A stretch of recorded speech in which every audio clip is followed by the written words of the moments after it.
ગ્રહસ્થી છે એટલે તો થવાનું જ છે ને. ત્યારે પુરુષોત્તમજી બધાને રોકાઈ જાઓ. બહાર કોઈક સાંભળશે કે પુષ્ટિમાર્ગી થઈને આમ ઝઘડે છે. દરેક વસ્તુ મને પુષ્ટિમાર્ગ યાદ આવતો, આપણે ન કરાય. આમ નુકસાન થાય તો ભલે નુકસાન થઈ જાય, પણ આપણે ઝઘડાય નહીં. બહાર શું લોકો કહેશે કે પુષ્ટિમાર્ગી આ રીતે ઝઘડે છે, એમાં વલ્લભકુલના બાળકો અને આચાર્ય પરિવાર રીતે ઝઘડા કરી રહ્યા છે. તરત એને સંપ્રદાય યાદ આવતો. એ બધાને રોકતા કે આપણે પુષ્ટિમાર્ગી છીએ, આપણે અવાજ બહાર ન જવો જોઈએ, અવાજ આવો ન થવો જોઈએ એને. કારણ કે કંઠી બરાબર એમને યાદ હતી કે આપણે આચરણમાં કંઠી પહેરીને રાડારાડ ન કરાય, કંઠી પહેરીને નહીં કરી શકાય. કારણ કે આપણે મહાપ્રભુજીના સેવક છે. લોકો એમ કહેશે કે મહાપ્રભુ સેવક આવા હોય, એટલે એમને દરેક વખતે એવું યાદ આવતું. આવા બાળકો જેને પોતાના માર્ગની એટલી બધી ગરિમા હતી. એટલે આપણે જાય છે ને કે પુષ્ટિ માર્ગને જીવશું, મહાપ્રભુજી આપેલી કંઠીને જીવવા માંડીએ ને આપણે, એટલે ભક્તિ થવા માંડશે. આપણે જે કાંઈ કરશું એમાં ભક્તિ થઈ જશે. એટલે આ સેવાની અંદર આવતું આ સમર્પણ, આત્મનિવેદન રૂપ ભક્તિ, 4 ભક્તિ અહીંયા આવી. તનુવિતજામાં 5 સેવન, વંદન, અર્ચન અને સમર્પણના સિદ્ધાંતમાં આપણું આત્મનિવેદન. હવે આપણી ભક્તિ, જે ભક્તિ ભાવ જે છે એ બાકીની જે ભક્તિઓ રહે જાય છે.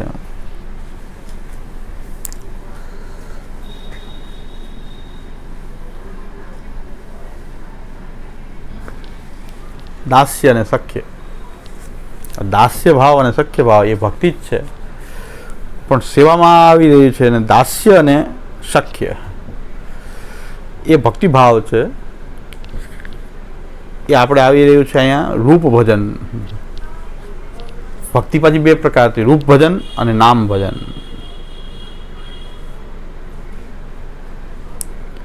રૂપ ભજન જે છે એમાં સખ્ય અને દાસ્ય, ભગવાનના રૂપનું ભજન કરીએ એના આપણે દાસ, આપણા કૃષ્ણના આપણે દાસ છે. હવે આને સેવામાં કેમ ન લીધું દાસ્યને, એ મોટો પ્રશ્ન આવે. ભક્તિમાં કેમ લીધું, સેવામાં કેમ ન લીધું? કારણ કે સેવા તો આપણે ઠાકોરજીની કરીએ છીએ ને. એનું પણ એક રહસ્ય જે છે એ અહીં પ્રકટ કરવામાં આવ્યું છે પૂજ્ય શ્યામુદાસ દ્વારા, કે આપણે આપણા ઠાકોરજીનું દાસ્ય કરી કેવી રીતે શકીએ. કારણ કે સ્વામીને દાસ વશ હોય, સ્વામી હોય એને દાસ હોય. હવે આપણે જેને જગાડી ત્યારે એ જાગે, આપણે ભોગ ધરીએ તો અરોગે, તો એનું દાસ્ય કેમ થશે? દાસ્ય એટલે અહીં ભક્તિમાં લીધું છે કે આપણે કૃષ્ણના દાસ છીએ. જે કૃષ્ણ પોતાનું જે અખંડ પૂર્ણ રૂપ લીલામાં પ્રકટ કર્યું, ભગવાન ભૂતલ ઉપર આવી, એના આપણે દાસ હોઈ શકીએ. પણ આ ઠાકોરજી તો આપણને વશ છે. આપણે જગાડી ત્યારે જાગે ને આપણે પોઢાડે ત્યારે પોઢે. તો દાસ્ય ભાવ જે છે એ તો આપણે કૃષ્ણના દાસ. અને આપણા ઠાકોરજીમાં 2 રૂપો છે, સેવ્ય રૂપ પણ છે અને શ્રી કૃષ્ણ રૂપ પણ છે. આ કૃષ્ણનું જ એક રૂપ છે. એટલે દાસ્ય ભાવ જે છે, આપણો ભક્તિનો ભાવ જે છે એ કૃષ્ણના સાથે નિભાવી રહ્યા છીએ આપણે. અને સખ્ય જે છે એ રૂપ ભજન, એ રૂપ ભજનમાં સખ્ય આવી રહ્યું છે. ભગવાનના રૂપનું ભજન, ભક્તિ કરી રહ્યા છે કોના? ભગવાનના રૂપની ભક્તિ કરી રહ્યા છે. દાસ્ય ભાવમાં કૃષ્ણ આવશે, ભક્તિ તો 2 છે. અને સખ્ય આપણે રૂપ ભજનના રૂપમાં કરી રહ્યા છીએ, ભજન જ કરી રહ્યા છીએ. ભક્તિ ભગવાનના રૂપનું ભજન એ સખ્ય છે. કારણ કે સખ્ય કૃષ્ણનું નહીં થઈ શકે. આપણે કૃષ્ણના અવતારમાં જન્મ હોય એ સમયે તો તમે કૃષ્ણના સખા થઈ શકો. સખા એટલે અપ્રેરિત પ્રિયકરણ. તમને કહ્યા વગર તમને એને પ્રિયનો વિચાર, એના સુખનો વિચાર કરો. આપણાથી કોઈ મોટા બહુ હોય ને છતાં પણ એના સુખનો જ આપણે વિચાર કરતા, એ આપણું સખ્ય છે એની સાથે. કે એને કેમ સુખ થાય એવું કરવું, એવો સખ્ય ભાવ છે. સખ્ય ભાવ એ છે કે આપણે એના સુખનો વિચાર કરીએ. તો આપણે એ કૃષ્ણના સુખનો વિચાર કરી કેમ શકીએ? કારણ કે આપણને એ પ્રાપ્ત જ નથી. એ કૃષ્ણ આપણને પ્રાપ્ત નથી, પણ એ જ્યારે સેવ્ય બનીને આવે ત્યારે એનું સખ્ય આપણે કરી શકીએ. એટલે આ રૂપ ભજન છે, આ ભગવાનના રૂપનું ભજન છે. આ દાસ્ય છે એ કૃષ્ણના આપણે દાસ છે, કૃષ્ણદાસ છે. ઇતિ શ્રી કૃષ્ણદાસસ્ય વલ્લભસ્ય હિતમ વચઃ. અહીંયા મહાપ્રભુ કહે છે ઇતિ શ્રી કૃષ્ણદાસસ્ય, હું કૃષ્ણનો દાસ છું. અને દાસ્ય ભાવની ભક્તિ આપણી એ કૃષ્ણની ભક્તિ, આપણે કૃષ્ણના દાસ. અને આ રૂપ ભજનના એંગલમાં આપણે સખ્ય ભાવ પ્રભુમાં આપણે નિભાવી રહ્યા, અપ્રેરિત પ્રિયકરણ. પછી આ નામ ભજનની અંદર હવે કઈ 3 ભક્તિ રહી? આ 3 અહીંયા આવી ગઈ ને, 4 આ થઈ, 4 ને 2 6 થઈ, 9 રહી. તો એ નામ ભજનની અંદર આવશે શ્રવણ કીર્તન સ્મરણ.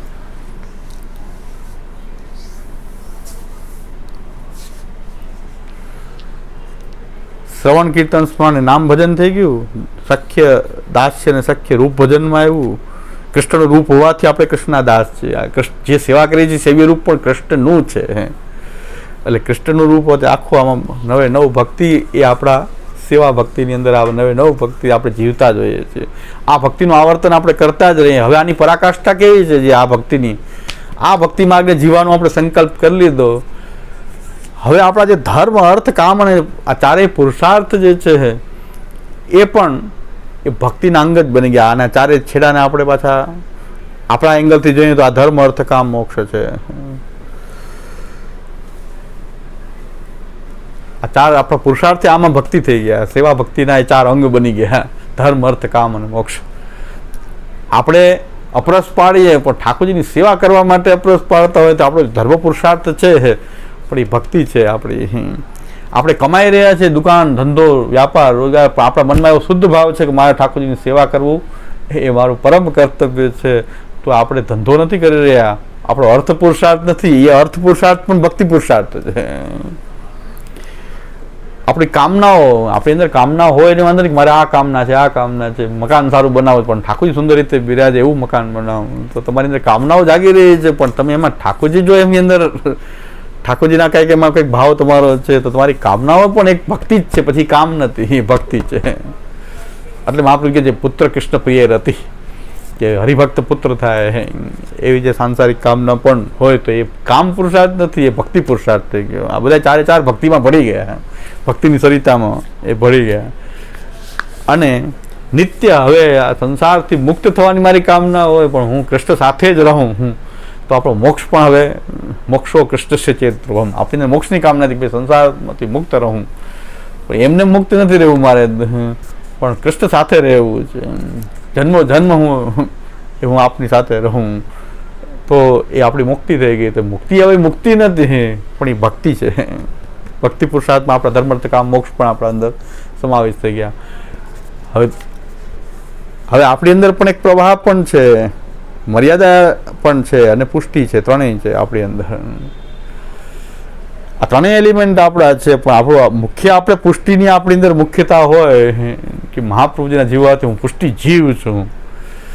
તો હવે આપણી અંદર કંઈક પ્રવાહ હશે ને, આપણી અંદર પ્રવાહ તો છે કે આ દેહના કાર્ય કરીએ છીએ બધા પ્રવાહી કાર્ય છે, પણ પુષ્ટિ જે આપણી અંદર જો પુષ્ટિ ભાવ આપણી અંદર જો મુખ્ય છે તો આપણું પ્રવાહ કાર્ય પણ હશે એ પાછું પુષ્ટિમાં ભળી જશે.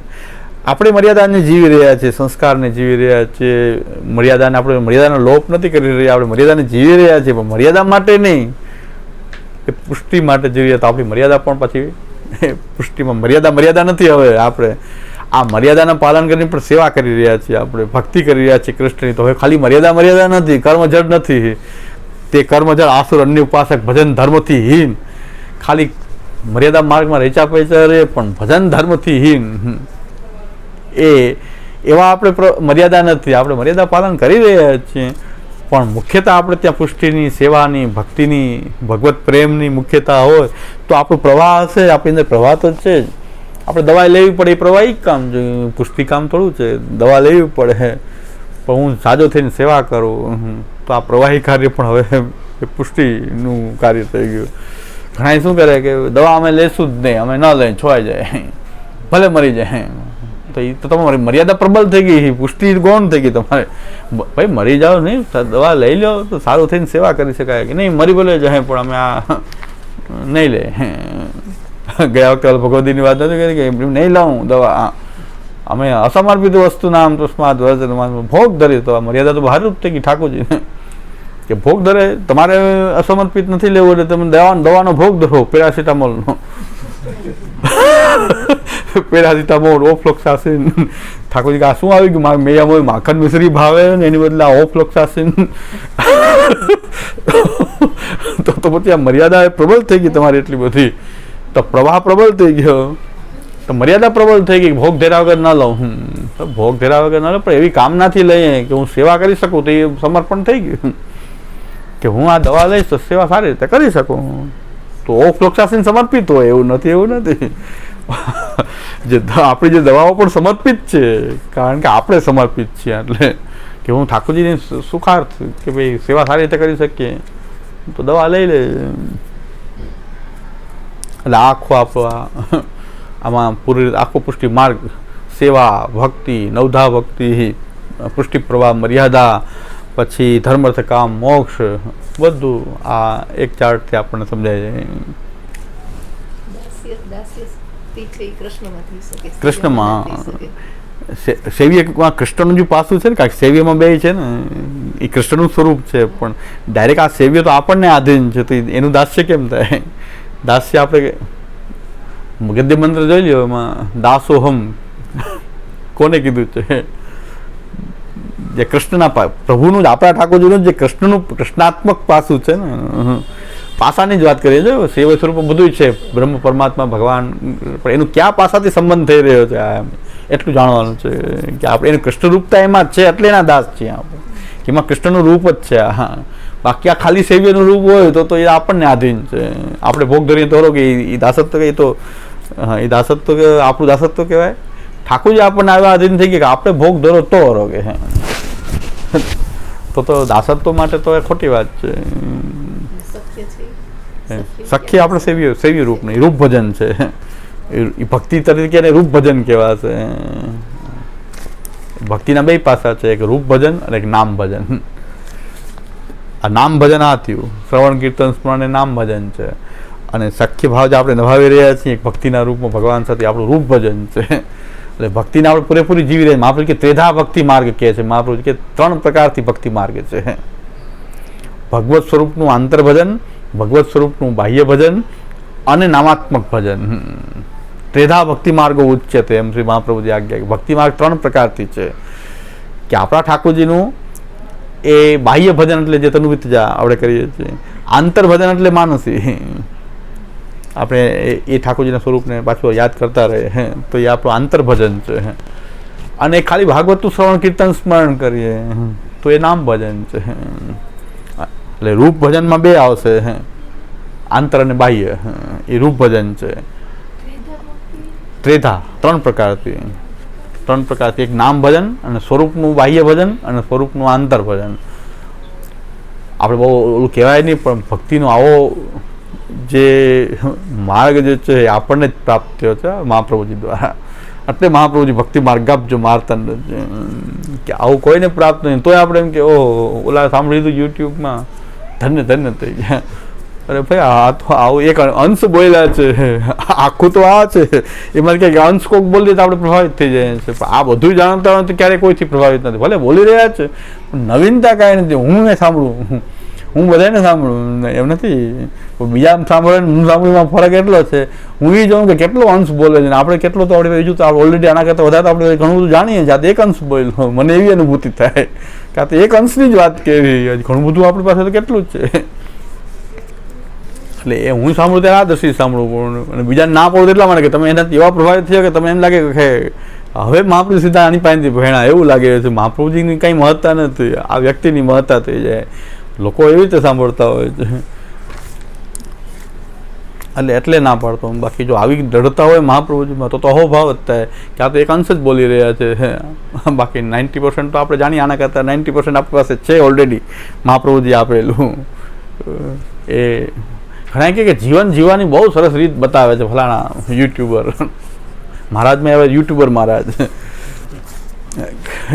તો એ બધા કે બહુ જીવન જીવવાની રીત બતાવે. મેં કીધું અમારે તો એક જ વિવેક દરિયાથી એક ગ્રંથ ભણેલો, ક્યાંય પાછા બધી રીત આવી ગઈ. જીવન જીવવા માણસથી વધારે કોઈ બોલી જ ન શકે.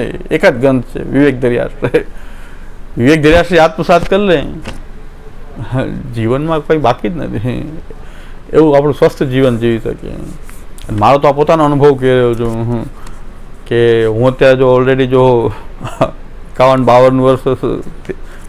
વર્ષ છે જો વિદ્યમાન છું, તો વિવેક દરિયાશ્રય કારણે વિવેક દરિયાશ્રય એક ગ્રંથે આ જીવન જીવાડ્યું છે. એટલે હું મહાપ્રભુજી રોજ વંદન કરું કે આપનો એક ગ્રંથ અમને નકર કેમ જીવતી સવાલ, જીવત તો ખરા, મળતા મળતા જીવવું તો પડે, આનંદપૂર્વક જીવવું, મળતા મળતા જીવીએ એ મર્યા બરાબર જીવન કહેવાય. દુઃખી થતા થતા જીવવું, હવે ગમે એવું દુઃખમાં દુઃખ ન લાગવું, એ તો આપે કૃપા કરી. આ વિવેક ધર્યા જો નો સમજાવો તો દુઃખી જ દુઃખી થયા, કે ગમે એટલો પૈસો હોય તો દુઃખી હોય. એટલે એક ભાઈએ જમણવાર કર્યો, પોતે જમણવાર કર્યો, બુફે ડિનર કર્યું, તો 2000 રૂપિયાની ડીશ, અને એમ થયું કે સિક્કો પાડી દો, હવે કોઈ હોય જ નહીં. અને એને આશા નહોતી કે આનાથી કોઈ વધારે કરી શકે. તો ઓલા ભાઈએ કીધું કે તમે ક્યાં આવો કોઈ જોયું, ભલે ગમે એટલું ફેંકા, માણસ ખાય તો ઓછું જ શકે, 2000 ડીશ હોય તો કઈ તો જેટલું લઈ શકાય તોય માણસ રોટલી ગોતતા હોય. બધી વસ્તુ જોઈને જેમ કે રોટલી ગોતતા હોય, ક્યાંક રોટલી હોય તો સારું. પણ એ તો એવું જ પડે, એને 100 કરવો કે 2000 રૂપિયાની ડીશ, એમ કે આવું કોઈ કરી જ ન શકે.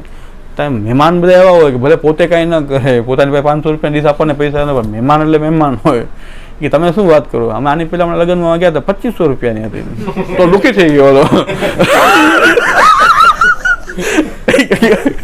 મહેમાને કહી દીધું કે આ તમે શું વાત કરો, 2000 રૂપિયા આવું જોયું તમે ક્યાંય? એને કે બધા એમ કે આવું તો ક્યાંય નથી. કે આપણે એમ થોડું જીવા દે તો સમાજ થોડો કહેવાય. અમે તને 2000 નો આનંદ ન લેવા દે, અમારી ભલે 500 ની તેવડ ન હોય, પણ તારો આનંદ પૂરો કરી નાખે. એ હમણાં મેં મને જઈને આવ્યા રિસેપ્શનમાં, 2500 રૂપિયાની ડીશ હતી. એમ કે 25 આપણાથી કે જ્ઞાતિના? હા, તો આપણી જ્ઞાતિ. હા, તો એને વિચાર એમ થઈ ગયું કે 2000 આનંદ જ વયો ગયો. કરોડ 2 કરોડ લગ્નમાં વાપરા પણ એને આનંદ ના આવ્યો. વિવેક ધર્યા જો હોય તો પૈસા હોય વાપરીએ તો આનંદ ના આવે, કારણ કે આપણે દુઃખી થઈ ગયું. 2500 કેમ કરી ગયો બીજો? આપણી નાતમાં 2500 નું ડીશ રાખવાવાળો બીજો કેમ આવી ગયો કોઈ? તો દુઃખી થઈ ગયો બિચારો. અને એક જ વ્યક્તિ જરાક આખું એનું પૂરું કરી ગયો. 2000 માણસનું જમણવાર કર્યું, એક જ વ્યક્તિનું પૂરું કરી ગયો. 2500 નું કહી ગયો ને એને એક વ્યક્તિ પૂરું કરી ગયું. જેમ કે હાથી હોય, એને એક મચ્છર અંદર સૂનમાં આવે છે, એમાં હાથી મરી જાય. એમ હા, બધા આવ્યા હોય એ મારવામાં ગમે એક જ વ્યક્તિ કાપી હોય, લગર વગર ભલે આવ્યો હોય, તમને એક મમરો મૂકી ગયો તો પૂરું થઈ ગયું. હવે આમાં આપણી શું વેલ્યુ? એને એમ કે હું જ 1 કરોડપતિ. અત્યારે એવું કોઈનું ચાલે એવું નથી, બધાને ઉપર એક સવાસેર હોય જ. પણ જ્યારે આપણે આમાં કોઈ લક્ષ્ય જ ન રાખીએ, કોઈ આપણી પ્રશંસા કરે એવી આપણને આશા જ ન હોય, ખાલી આપણે આપણું કર્મ કરી રહ્યા છીએ, તો આપણને કોઈ પરાસ્ત ના કરી શકે. એટલે મહાપ્રભુ જે જીવાડ્યા છે, હું એમ કહું તો આ વિવેક ધીરાશ્રયને કારણે જીવાડ્યા છે. ને કીધું આ તો હાલતા દુઃખી થઈ જાય આપણે, તો નાની નાની વાતમાં દુઃખી. આમને આમ કેમ કહી ગયો, વાત પૂરી થઈ ગઈ, 10 દિવસ સુધી દુઃખી રહે આપણે. મહાપ્રભુજીની કૃપાથી વિવેક ધર્યાશ્રય એક ગ્રંથ જ એવો છે, આ તો બધી તુચ્છ વસ્તુ છે, જે થવું હોય થાય. તો આ વસ્તુ છે. હવે વચનામૃત જે છે એ શું કહેવા માંગે છે વચનામૃત?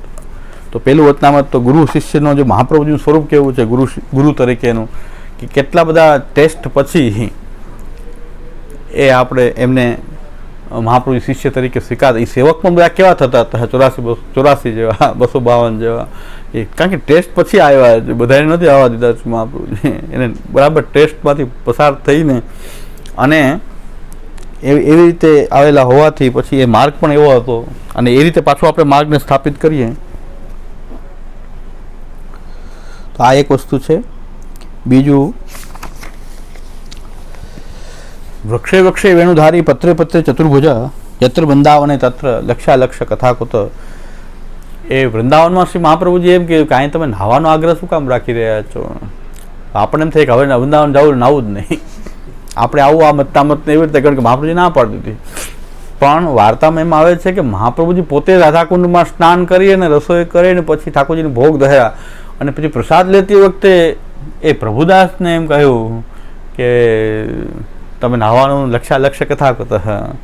શું કામ કીધું? નાહવાની ના નથી પડી મહાપ્રભુજી કીધું, વૃંદાવનમાં નાહવું નહીં કોઈ એવું નથી કીધું, પણ તમારી અંદર મર્યાદાની જડતા ન હોવી જોઈએ. એ પ્રભુદાસની અંદર જે થોડી ઘણી જે રામદાસના સંઘને કારણે જે કંઈ મર્યાદાની જડતા આવી જાય, દરેક વસ્તુ તરત આપણે જડ થઈ જાય. મહાપ્રભુજી કહે છે કે જ્યાં ઠાકોરજીનો અલૌકિક લીલાસ્થલી છે, તમે લીલાનો અનુભવ કરવો છે, સેવામાં સેવાનો અનુભવ કરવો છે, એમાં આજે જડતા પુષ્ટિ માર્ગમાં તો જડતા એટલી બધી વાત જ જવા દે, એની કોઈ ઇનકી વાર્તા કહાં થાય કે જો ભોગ ધરતા હોય, ઠાકોરજી સામે બિરાજતા હોય, ભોગ ધરતા હોય અને જો સકડીવાળો હાથ દૂધઘરમાં લાગી ગયો, અરે મહાભારત થઈ જાય, છોવાઈ ગયું ઠાકોરજી કહે છે આનંદ, મારી સેવાનો આનંદ લ્યો, છોવાઈ ગયો, પછી જોયું જશે. ખાલી હાથ લગાડી દઈએ, કોઈ નાનો બાળકે જો લગાડી દે સખડીનો હાથ, તો દૂધઘરમાં લગાડી દીધો હોય તો બહુ મહાભારત ઉત્પન્ન થઈ જાય. મહાપ્રભુજી કે એવું ન થવું જોઈએ, મર્યાદાનો આગ્રહ તમે રાખો, જ્યાં સેવા ભક્તિ એની મુખ્યતા હોવી જોઈએ, તમારી અંદર મર્યાદાની જડતા ન હોવી જોઈએ. વૃંદાવનની અંદર વૃંદાવનની લીલાઓની અનુભૂતિની ભાવ તમારી અંદર નથી આવતો અને ખાલી નાહવાનો જ ભાવ આવી રહ્યો છે. મહાપ્રભુજી કહે છે ઓલું જે રામદાસનો સંઘ જે થોડો મર્યાદા માર્ગનો હતો એ મહાપ્રભુજી નિવૃત્ત કરી રહ્યા છે. એટલે કહે છે કે આવો, હા અહીંયા આવો પુષ્ટિનો ભાવ, જ્યારે પ્રભુ સંબંધી ભાવ હોય મુખ્ય, ત્યારે મર્યાદાને આપણે ગૌણ માનવી જોઈએ. મર્યાદામાં જડ પાલન ન કરવી એમ નહીં, એમાં અહીંથી ફતવો એવો બહાર પાડી દીધો એક જણા કે આપણે કંઈ પાળવું જ નહીં, પાળવાની ના નથી. પણ જ્યારે ભગવત સેવા અને એના ભાવની અંદર આપણને ખાલી એક જડતા જ પકડાઈ જતી હોય, એના કારણે આપણે ભગવત સેવાનો પણ આનંદ ન લઈ શકીએ અને લીલાનો આનંદ લઈ શકીએ. છોવાઈ ગયું, વાં હાથ લગાડી દીધો, વાં એમાં જ આપણું ધ્યાન કેન્દ્રિત થઈ જાય.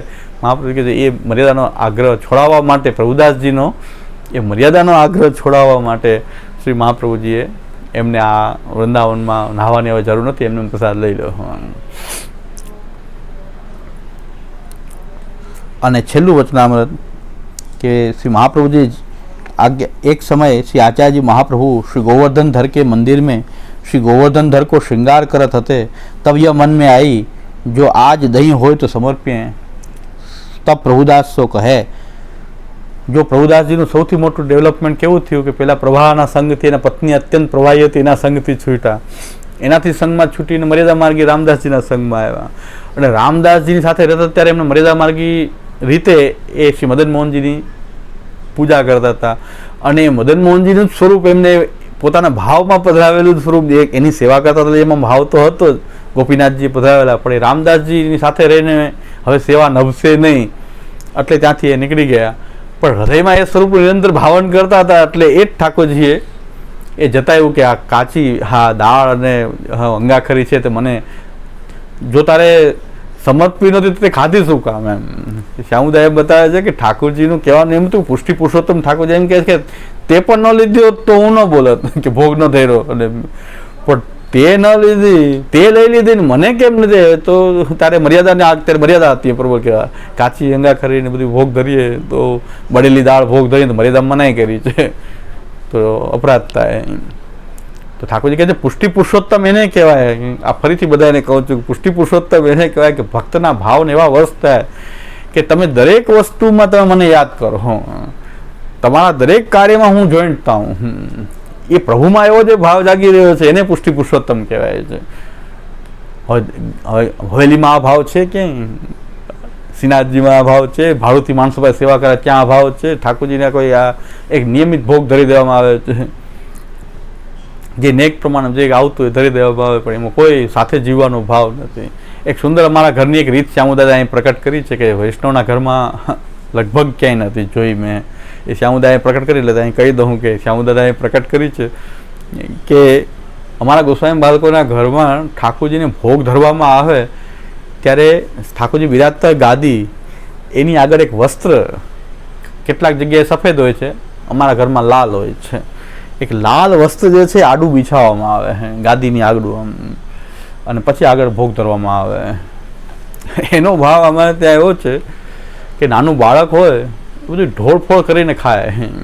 બાળકો એમને એમ આપણી જેમ એકદમ સોફિસ્ટિકેટેડ રીતે બધું ઢોળતા હોય ને, હાથમાંથી ઢોળાતું હોય, રમત કરતા હોય, ઢોળતા હોય, એવી રીતે લે. એટલે એ બાળકોને એક લાડીયું બાંધી દેવામાં આવે, અહીં બાંધી દેવામાં આવે, બધું એ કપડાં ન બગાડે.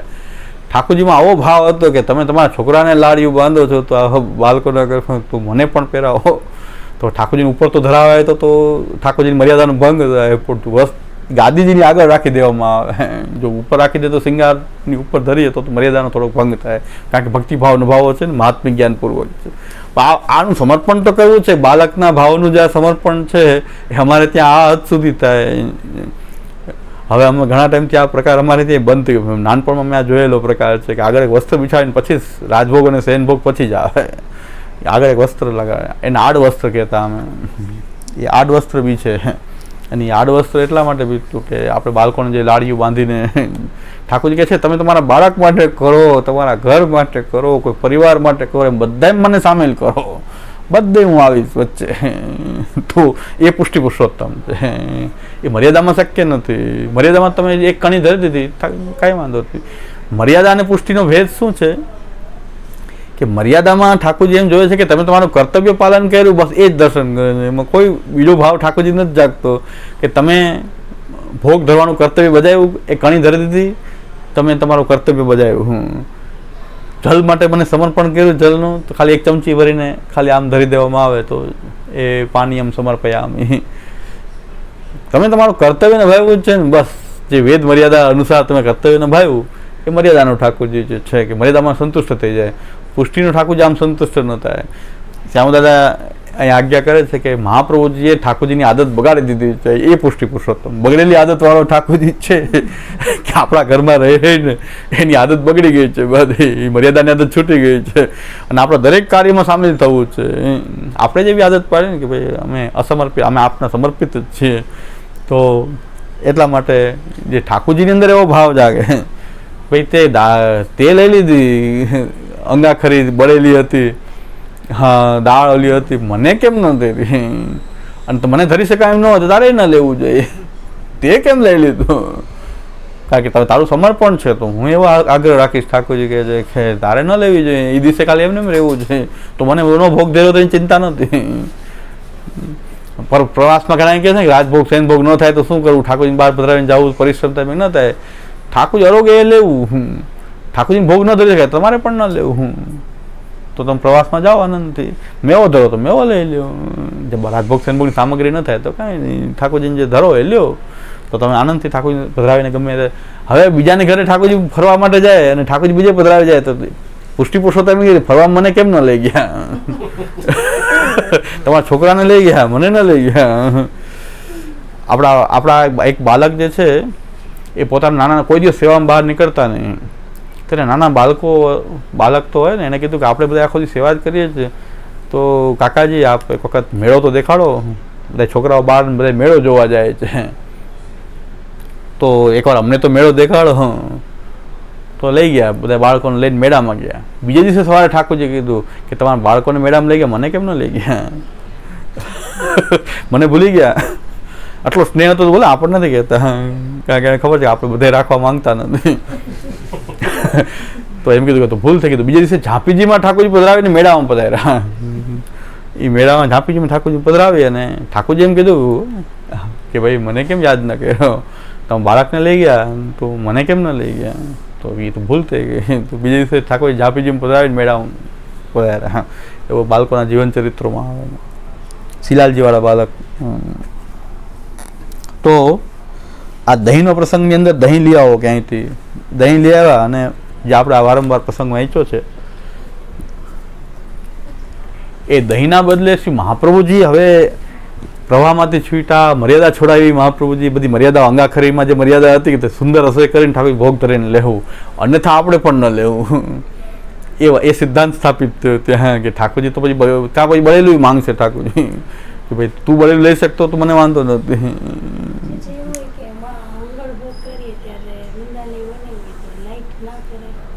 હા એવું કે પાછળથી કાંઈ ન રાખવું જોઈએ. આપણે ઠાકોરજી પોઢી જાય પછી કોઈ પંખો કે લાઇટ કે કોઈ પણ વસ્તુ ચાલુ ન રાખવી જોઈએ. ઠાકોરજી પોઢી જાય પછી કંઈ આપણે ત્યાં રીત નથી, નહીં ક્યારે નહીં, ક્યારે નહીં. આપણે પંખા સિદ્ધ કરીને બાજુમાં પધરાવાય છે, ત્યારે ઇલેક્ટ્રિકના કોઈ ઉપકરણ ઠાકોરજી સન્મુખ ચાલુ રાખવામાં આવતા નથી. પંખા ખસના બધા રાખીએ છીએ બાજુમાં, વૃદ્ધભક્તોની સેવા પહોંચે છે.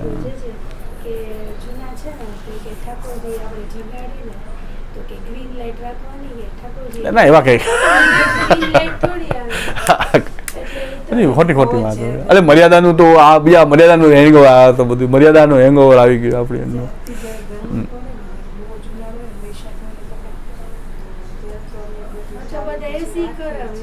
એસી રાખવાનું, સેવામાં રાખવાનું. પોઢી જાય પછી કે અનોસરમાં ચાલુ ન રખાય. આપણે ત્યાં રીત જ નથી કરી. મહાપ્રભુજી આપણને પંખો ધરવાની રીત બતાવી છે. હા પંખા જે સિદ્ધ કરીને બાજુમાં પધરાવી દે. સેવા ચાલુ હોય ત્યારે ખૂબ રાખો એસી વગેરે, પછી થોડું વધારે કુલિંગ કરીને થોડીક વાર થાકો ઠંડા કરીએ પાછળથી, પણ એવી પહેલાં કુલિંગ કરીને પછી બંધ કરી દે, ચાલુ ન રાખો. હા કરાય આનંદથી કરે લાઇટ વિના ઠાકુર કોઈ પૂછાય એવું નથી કોઈને કંઈ શું બોલે જ નક્કી નથી, કોઈ શું કહેશે જ નક્કી નથી. એટલે હોશિયાર હોય સારું, પણ દોઢ હોશિયાર બહુ છે બધા. ડાયા હોય સારા, પણ દોઢ ડાયા બહુ ખરાબ. એટલે આ પ્રસંગ એક હવે પરાકાષ્ઠા અંતિમ પ્રસંગ આ જે છે મહાપ્રભુજી કે દહીંના બદલે મહાપ્રભુજી કહે છે કે આટલું તુચ્છ વસ્તુ શું આપી. ઠાકોરજી એકવાર પ્રસન્નતાથી દહીં રોગે તો મુક્તિ જેવી વસ્તુ તુચ્છ આપી.